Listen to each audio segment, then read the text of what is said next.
démocratique, de mater toutes les formes de rejet ou d'opposition à des sordides décisions. Enfin, dans sa logique de fouler du pied tout l'édifice administratif, socle de notre état de droit, mon expérience personnelle récente en est la parfaite illustration.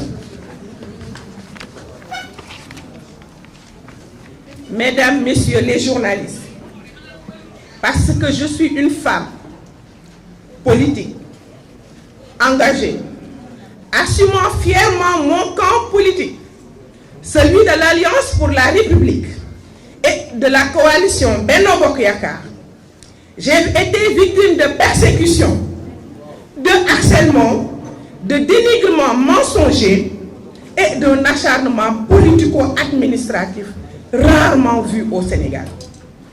Jugez en vous-même. En effet, tout début au lendemain de ma participation, le 24 juin 2024, à une émission organisée par une radio de la place, je me nommais l'ANFM, sur les 100 jours du nouveau programme. Certainement, les adeptes de la pensée unique, souhaitant une opposition de confort, avaient souffert de mes critiques tranchantes, car dès le lendemain était enclenchée une brutale opération de démolition de ma personne. C'est ainsi, le 24 juin 2024, invité à l'émission RFM Matin, après 90 jours d'exercice de pouvoir par le président Bassirou Diomaye Faye, le 25 juin, le lendemain, je reçois la lettre de la mise en demeure avec le sort confidentiel par mon ministre. Le 26 juin 2024, je dépose la réponse de lettre accompagnée d'une lettre de démission adressée au président de la République. Je veux nommer son Excellence M. Bassirou Diomaye Faye. Le 27 juin 2024, le lendemain, n'ayant pas reçu de réponse à ma demande de démission, je suis systématiquement retiré du groupe de travail par le secrétaire général. Ce groupe est composé de l'ensemble des directeurs du ministère ainsi que même du ministre et de son cabinet. Le 18 juillet 2024, on nomme mon successeur et on précise poste vacant dans le communiqué même du Conseil des ministres. Le lendemain, 19 juillet 2024, le journal Yor Yor de Serigne Saliou Gueye publie un pré-rapport concernant ma gestion budgétaire entre guillemets. Le 23 juillet 2024, je reçois un coup de fil de l'agent du bureau de courrier qui voulait passer chez moi pour me remettre un courrier dont la nature n'a pas été précisée. Je lui donne un rendez-vous le lendemain car j'étais en déplacement. Et vous l'avez constaté, j'ai eu à faire des émissions ce jour-là même avec les organes de la place. Le surlendemain, je veux dire le 25 juillet 2024, je reçois un huissier de justice chez moi qui me demande le PV de passation par voie d'huissier dans les 48 heures. Le jour même, le 25 juillet 2024, je dépose le PV de passation signé avec accusé de réception que j'ai reçu du ministère. J'ai déposé le PV avec toutes les clés. Je veux nommer celle de la voiture qu'on m'avait affectée que je n'ai jamais utilisée parce que c'est une R21, les clés de mon bureau et les cartes carburant ainsi que du péage.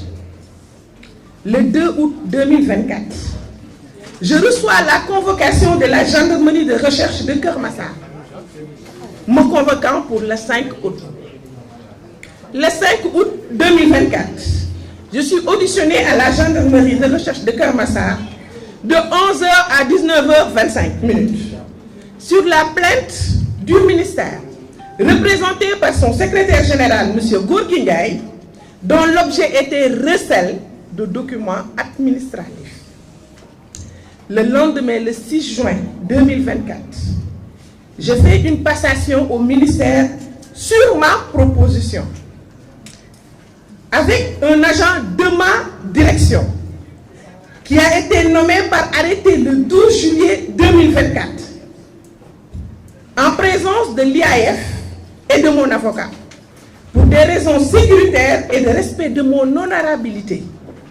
Puis, je retourne à la gendarmerie et je suis entendu par le major Kandi sur le PV de passation qui a été signé sans réserve par les parties, à préciser, sans réserve.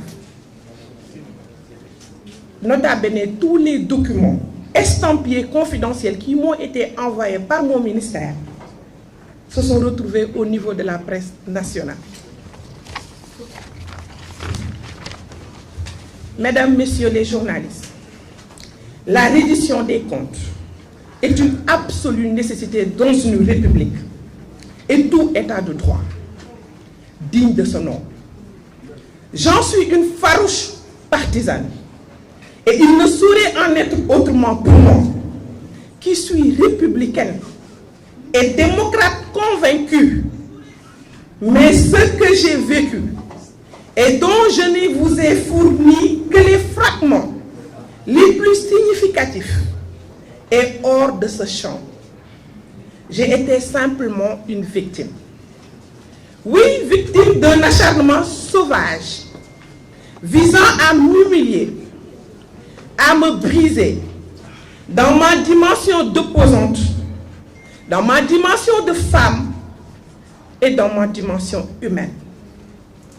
Oui, j'ai été victime de l'incurie d'un antisystème, devenu système, avec ses logiques d'élimination de toutes sortes et personnes d'opposition.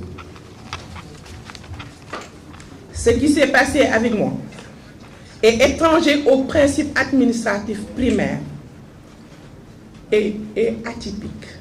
De 1960 à nos jours, aucun agent n'a été convoqué pour passation de service, a fortiori un directeur national.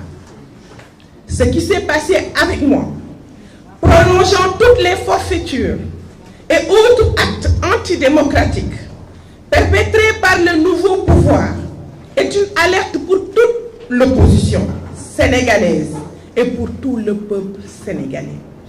Ceux qui nous dirigent sont violents et nourrissent le rêve d'installer la dictature et la violence sur toutes ses formes. Au besoin par la destruction de la cohésion nationale, l'exemple de l'Église en est une parfaite illustration et plongé notre pays dans le pire des chaos. Mesdames et Messieurs les journalistes, je vous remercie de votre attention. Diégui Diop Fall, militante de l'APR.